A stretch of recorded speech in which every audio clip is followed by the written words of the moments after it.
दोस्तों एक हिंदी का छोटा सा 2-3 एक टॉपिक बचे थे। आप कह रहे थे सर करवाओ, बिल्कुल करवा देते हैं। बहुत आसान है, संज्ञा तो सबसे आसान है। आपने पता नहीं पढ़ा नहीं कि समझ में नहीं आया। देखो, संज्ञा का अर्थ होता है जानना या फिर नाम। वो परिभाषाएं व्यक्ति, वस्तु, जगह आदि का नाम था, उनसे कोई मतलब नहीं है। परिभाषा कोई नहीं पूछता कंपटीशन में सिर्फ आपको नाम देगा कि ये कौन सी संज्ञा है, किस संज्ञा में आएगी, बस। इसके अलावा और कुछ भी नहीं देता है वो। नाम, संज्ञा का अर्थ ही जब नाम है तो ये बताओ दुनिया में क्या कोई ऐसी कोई चीज है जिसका नाम नहीं है? अब जो चीज है उसका भी नाम है, आगे कोई चीज और आएगी उसका भी नाम होगा। ऐसी कोई वस्तु नहीं बनी है इस दुनिया में जिसका नाम नहीं है। ये इसका भी नाम है, मेरा भी नाम है। आप जो कुछ भी देख रहे हो इस दुनिया में वो सब कुछ संज्ञा है, क्योंकि संज्ञा का अर्थ ही नाम है। मैं भी एक संज्ञा हूं, ये पेन भी एक संज्ञा है, पंखा भी एक संज्ञा है, मोबाइल भी एक संज्ञा है, आप भी एक संज्ञा हो। अब बात इतनी है कि कौन सी संज्ञा किस में आएगी, बस इतना ही ध्यान रखना है। मुख्यतः संज्ञाएं 3 प्रकार की है। व्यक्तिवाचक, बहुत ही आसान तरीके से पढ़ लेंगे। व्यक्तिवाचक, जातिवाचक और भाववाचक।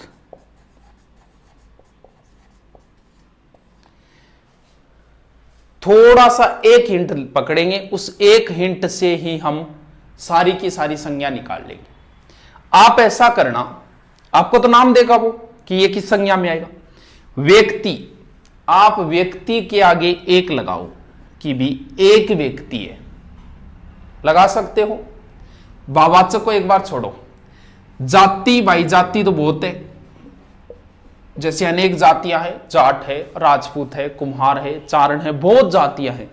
और जाति से पहले आप नाम लगा दो अनेक, बस यहीं से हम हिंट पकड़ लेंगे। एक व्यक्ति यानी वो आपको कोई नाम देगा, वो पूछेगा कि इसमें कौन सी संज्ञा है, व्यक्तिवाचक है कि जातिवाचक है कि भाववाचक है। पहले इन दोनों को निकालेंगे, उसके बाद में हम भाव के ऊपर जाएंगे। जैसे उसने आपको नाम दिया कभी राम, इसका मतलब घूम फिर के आप किसी एक व्यक्ति के ऊपर अगर आ गए तो वो व्यक्तिवाचक संज्ञा होगी। जैसे उसने कहा पर्वत, क्या आप किसी एक पर्वत के ऊपर टिक पाए? नहीं, पर्वत तो बहुत है, हिमालय है, आल्प्स है, अरावली है, विंध्याचल है। किसी एक के ऊपर आप नहीं टिक पाए, इसका मतलब अनेक, यानी बहुत सारे पर्वतों पे ध्यान चला गया, किसी एक के ऊपर नहीं टिक पाए आप, तो फिर वो संज्ञा जातिवाचक में ही आएगी। अब आप कह दो कि सर राम नाम के तो बहुत व्यक्ति हो सकते हैं, बिल्कुल हो सकते हैं। जैसे उसने नाम दिया हनुमान, या जैसे उसने नाम मेरा ही दे दिया, मान लो सुभाष नाम दे दिया उसने, कि इसमें कौन सी संज्ञा है? अब सुभाष नाम के तो और भी व्यक्ति है। जैसे क्लास में कहा कि राम खड़ा हो, राम नाम के 4 व्यक्ति हैं। आप कहोगे सर अनेक हो गए, तो इसमें जातिवाचक होनी चाहिए। नहीं, राम का अपना एक अलग अस्तित्व है। जो एक राम की विशेषता है वो दूसरे की नहीं है। हर आदमी अपनी एक अलग विशेषता रखता है। हनुमान नाम का एक ही है, वो 2 हो सकते हैं, हनुमान नाम के 3 हो सकते हैं, लेकिन हनुमान की अपनी एक अलग विशेषता है, एक अलग अस्तित्व है। इसका मतलब ये किसी एक के ऊपर आ गए तो वो व्यक्तिवाचक में आएगी। जैसे नदी, आप पर्टिकुलर किसी एक नदी के ऊपर नहीं टिक पाए, बहुत सारी नदियां हैं, लेकिन जब उसने नाम दिया आपको गंगा, तब आप किसी एक स्पेशल नदी के ऊपर आ गए। इसका मतलब स्पेशल एक पर आते ही व्यक्तिवाचक हो गई। जैसे उसने नाम दिया मनुष्य, भाई मनुष्य में तो सब आ गई, लेकिन खुद का नाम दे देगा वो, राम नाम दे दिया, ये फिर व्यक्तिवाचक में आ जाएगी। आप किसी, जैसे उसने नाम दिया शहर, अब भाई शहर तो बहुत है, जोधपुर, जयपुर, अलवर, लेकिन जब उसने आपको नाम दिया जयपुर, तो आप स्पेशल एक शहर के ऊपर आ गए कि भी जयपुर वहां है, राजस्थान की राजधानी है वो, गुलाबी नगरी। किसी एक के ऊपर आ गए, एक लगा दो व्यक्तिवाचक, किसी एक पे नहीं टिक पाई जातिवाचक। अब भले ही कुछ भी करते रहो, कितने उदाहरण देते रहो, अगर ये बात आपके दिमाग में आ गई तो आपकी कभी भी संज्ञा गलत नहीं होगी। सर और कोई बहुत उदाहरण है, कितने ही ले लो भी। जैसे उसने नाम दिया पुस्तक, क्या किसी एक पुस्तक पे टिक पाए? पुस्तकें तो बहुत है। उसने नाम दिया रामायण, इसका मतलब रामायण तो भाई एक ही है जिसमें राम जी का वर्णन है, इसका मतलब आप स्पेशल एक के ऊपर आ गए। यानी अनेक, किसी एक पे नहीं टिक पाए, अनेक जाति किसी घूम फिर के किसी एक वस्तु के ऊपर आ गई, वो हो गई आपकी। जैसे पेन, बहुत सारे पेन है इसमें तो, लेकिन वो आपको कहे रेनॉल्ड, तो रेनॉल्ड एक स्पेशल पेन है, अपना एक खुद का अलग अस्तित्व रखता है, वो फिर किस में आ जाएगा? व्यक्तिवाचक में। जैसे उसने कहा देश, देश तो बहुत है, भारत है, पाकिस्तान है, बांग्लादेश है, अमेरिका है, लेकिन जब उसने कहा भारत तो फिर आप स्पेशल एक देश के ऊपर आ गए, तो ये फिर किस में आ जाएगा? व्यक्तिवाचक के अंदर आ जाएगा। और कोई पहचान और देखो, व्यक्तिवाचक चीजें हमेशा नहीं रहेगी, इनका कोई स्थायित्व नहीं है। मैं व्यक्तिवाचक हूं, मैं हमेशा नहीं रहूंगा, लेकिन मेरी जाति मनुष्य है, जाति हमेशा रहेगी। नदी एक जाति है, हमेशा रहेगी, लेकिन व्यक्ति है सरस्वती, लुप्त हो चुकी है, हो सकता है गंगा भी कल को लुप्त हो जाए, तो जाति व्यक्तिवाचक संज्ञा लुप्त होगी एक ना एक दिन, लेकिन जातिवाचक कभी लुप्त नहीं होगी। हो सकता है खत्म होगी, ये नहीं होगी, जाति कभी समाप्त नहीं होगी। व्यक्तिवाचक का नाम भी परिवर्तन किया जा सकता है, जैसे शहर जाति में आएगा और गुड़गांव किस में आएगा? गुड़गांव व्यक्ति में आएगा, तो गुड़गांव का तो नाम हमने चेंज करके गुरुग्राम कर दिया, ये लो जी हो गया चेंज। अजमेर महाविद्यालय का नाम पृथ्वीराज चौहान महाविद्यालय कर दिया, वो व्यक्तिवाचक था, उसका नाम चेंज कर दिया। क्या महाविद्यालय का नाम चेंज किया जा सकता है? क्या ये कह सकते हो कि महाविद्यालयों को कल से नदी कहना शुरू कर दो? नहीं, जाति कभी चेंज नहीं कर सकते, आप व्यक्तिवाचक संज्ञा को चेंज कर सकते हो सकता है कल को ये कह दो कि अरावली को आज के बाद में अरावली नहीं बोला जाएगा, इसे विंध्याचल बोला जाएगा, हो सकता है, लेकिन क्या पर्वत का चेंज कर दोगे? पर्वत एक जाति है, उसे आप परिवर्तन नहीं कर सकते। व्यक्तिवाचक को बदला जा सकता है, जातिवाचक को नहीं बदला जा सकता। व्यक्तिवाचक चीजें स्थायी नहीं होती, जातिवाचक हमेशा स्थायी रहेगी। आप देखो, अब वाक्य पे डिपेंड करता है। जैसे आपसे कहूं पशु किस में आएंगे, आपको पता चल गया, कोई एक पशु नहीं, सब आ गए, गाय भैंस भेड़ बकरी सब आ गई, तो आपको कहे गाय, ये गाय किस में आ गई? व्यक्तिवाचक में। लेकिन गाय में भी तो प्रकार है, थार पारकर है, राठी है, और जितनी भी है मालवी वगैरह, तो ये किस में आएगी? अब देखो, ये गाय जाति हो गई अब, और थार पारक व्यक्तिवाचक हो गई। इट्स डिपेंड ऑन वाक्य, क्योंकि उसके अंदर भी तो पार्ट बंट सकते हैं। जहां पार्ट बंट गए ना वो फिर जाति हो गई, और नीचे जहां पार्ट बंटे हैं ना वो व्यक्ति हो गई। अब देखो,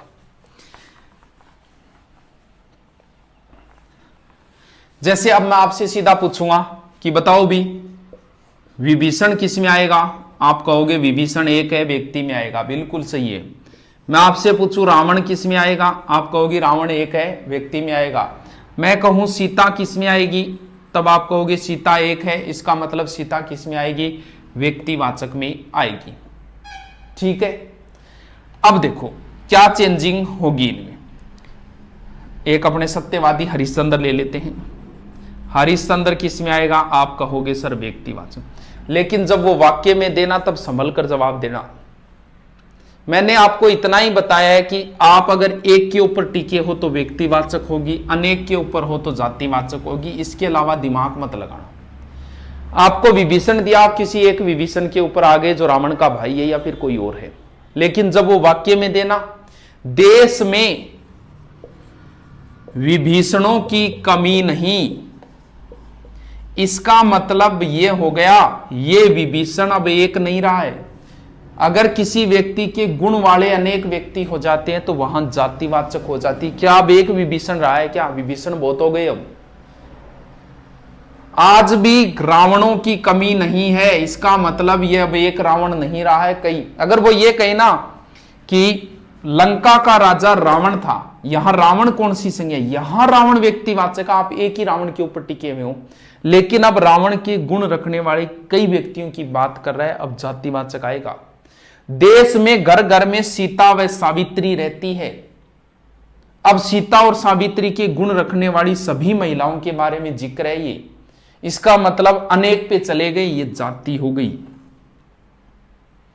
हरिश्चंद्र राजा हुआ था, ये तो व्यक्तिवाचक ही है, लेकिन आज भी हरिश्चंद्र है, यानी सत्यवादी रखने वाले कई लोगों से तुलना हो गई, अब जातिवाचक है। यानी वाक्य में प्रयोग दे तो बस ये फॉर्मूला लगा देना, एक अनेक हो गया काम। अब कई बार संज्ञा तो वो जातिवाचक होती है, जैसे मैं आपसे कहूं नेता, कौन सी संज्ञा, आप कहोगे सर नेता में तो सभी नेता आ गई, अनेक प्रकार के नेता, ईमानदार भी है, लुच्चे लफंगे हरामी सभी प्रकार के नेता आएंगे, इसका मतलब नेता में सारे आ गए तो ये जातिवाचक है। बिल्कुल सही है।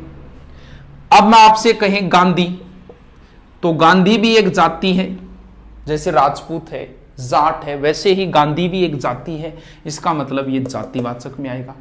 जैसे कहूं पटेल, तो पटेल भी एक जाति है, इसका मतलब ये जातिवाचक में आएगा। जैसे मैं आपसे कहूं सरदार, सरदार एक जाति है, लेकिन इसका वाक्य में प्रयोग दे तब आपको ध्यान इतना ही देना है कि अगर आप घूम फिर के एक पर आ गए तो वो जाति व्यक्तिवाचक बने। जैसे वो आपसे कहे कि नेताजी ने तुम मुझे खून दो मैं तुम्हें आजादी दूंगा का नारा दिया, इसका मतलब अब ये नेताजी, पर्टिकुलर एक नेताजी के बारे में बात हो रही है जिसने सुभाष चंद्र बोस की, इसका मतलब अब ये व्यक्तिवाचक हो गई। गांधी जी ने करो या मरो का नारा दिया, इसका मतलब अब गांधी तो एक जाति है, लेकिन अब उस गांधी की बात हो रही है जो मोहनदास करमचंद गांधी एक था, वो अब व्यक्तिवाचक हो गई। पटेल, पटेल जी ने देश का एकीकरण किया, पटेल जाति है, लेकिन पटेल जी का मतलब सरदार वल्लभ भाई पटेल का जिक्र हो रहा है, एक व्यक्ति का हो रहा है। वही सरदार जी, वही लाइन, सरदार जी वही पटेल जी के लिए प्रयुक्त होता है। नेहरू एक जाति है, लेकिन वो कहे कि नेहरू जी देश के प्रथम प्रधानमंत्री थे, अब नेहरू जी उनका जिक्र हो रहा है किसी एक व्यक्ति का, अब ये व्यक्तिवाचक संज्ञा में आ गई। बस इतना ही ध्यान देना है। अब देखो आ गई तो आ गई समझ में, वरना नहीं आएगी संज्ञा।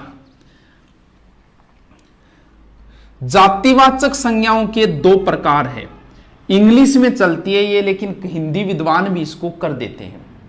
एक तो है द्रव्यवाचक